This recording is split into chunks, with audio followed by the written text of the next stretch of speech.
দেখুন কত সুন্দর চিংড়ি পোলাওর রেসিপি নিয়ে আপনাদের মাঝে হাজির হয়ে গেলাম। আমি এখানে প্রথমে কিছুটা পরিমাণ কালো চিংড়ি মাছ নিয়ে নিলাম। চিংড়ি মাছ নেওয়ার পরে এখানে কুচিয়ে রাখা পেঁয়াজ কুচি, টমেটো কুচি, আস্তা কাঁচামরিচ, আদা রসুনের পেস্ট সব কিছু একসাথে দিয়ে দিলাম 1 চা চামচ পরিমাণ হলুদের গুঁড়া, 1 চা চামচ পরিমাণ গরম মশলা, 1 চা চামচ পরিমাণ ধনে গুঁড়ো, 1 চা চামচ পরিমাণ জিরা গুঁড়ো, 1 চা চামচ পরিমাণ লাল মরিচের গুঁড়ো এবং স্বাদ মতো লবণ দিয়ে সব কিছু আমি একসাথে মিক্সড করে নিব। অবশ্যই এখানে আমি আগে থেকে সামান্য পরিমাণ পানি দিয়ে দিছিলাম যাতে মশলাগুলো মিক্সড হয়ে যায়। আমি কিন্তু এখানে বেশি পানি দিব না, যেহেতু আমি পোলাও রান্না করব শুধুমাত্র একটু কষিয়ে নেওয়ার জন্য আমি সামান্য পরিমাণ এখানে আমি পানি ইউজ করেছিলাম।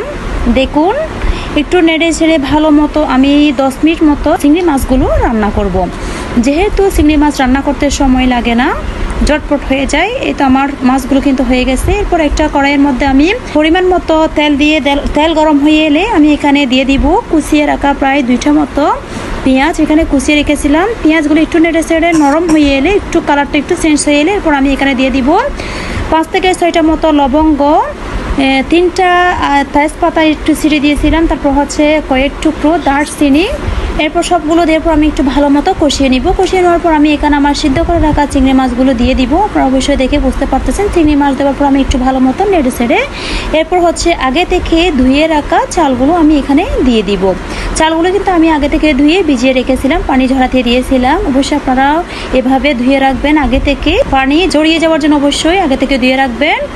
একটু ভালোভাবে নেড়ে ছেড়ে চালগুলোকে এরপর আমি এখানে দিয়ে দিলাম পরিমাণ মতো গরম পানি। অবশ্যই আপনারা চাইলে ঠান্ডা পানি ইউজ করতে পারেন। এরপর দিয়ে দিলাম আমি এখানে প্রায় 2 কাপ মতো গরুর দুধ কিন্তু আমি আগে থেকে সিদ্ধ করে ঠান্ডা করে রেখেছিলাম। দেওয়ার পর আমি এই পর্যায়ে একটু লবণটা চেক করে নেব। অবশ্যই আপনারা লবণটা চেক করে নেবেন। একটু ভালোভাবে নেড়ে ছেড়ে তারপর হচ্ছে আমি ঢাকনা দিয়ে প্রায় 10 মিনিট মতো রান্না করব। 10 মিনিট পর আমার পানি যখন একদম প্রায় একটু শুকানো হয়ে আসবে, এরপর কিন্তু আমি ঢাকনাটা তুলে এখানে 1 টেবিল চামচ পরিমাণ ঘি দিয়ে দিলাম। ঘি দেওয়ার পরে চাউলগুলোকে আর একটু ভালোভাবে নেড়ে ছেড়ে দিব যাতে ঘি সবখানে মিক্সড হয়ে যায়।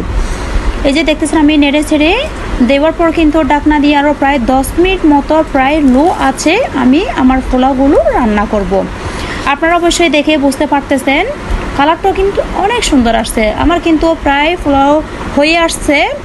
এখন আরেকটু নেড়ে ছেড়ে আপনাদেরকে দেখাবো। এই যে দেখুন কতটা জোর হয়েছে, দেখতে কিন্তু অনেক সুন্দর হয়েছে আর খেতে তো কিন্তু অনেক দারুণ। যেহেতু চিংড়ির একটা আলাদা স্বাদ আছে, এই চিংড়ির মধ্যে যদি আমরা পোলাও চাল দিয়ে পোলাও করি অনেক মজার হয়। আপনারা অবশ্যই দেখে এখানে বুঝতে পারতেছেন কালারটা কতটা সুন্দর আসছে এবং খেতেও কিন্তু অনেক মজার হয়েছে। ধন্যবাদ সবাইকে। আজকের মতো বিদায় নিলাম। আল্লাহ হাফেজ। আসসালামু আলাইকুম।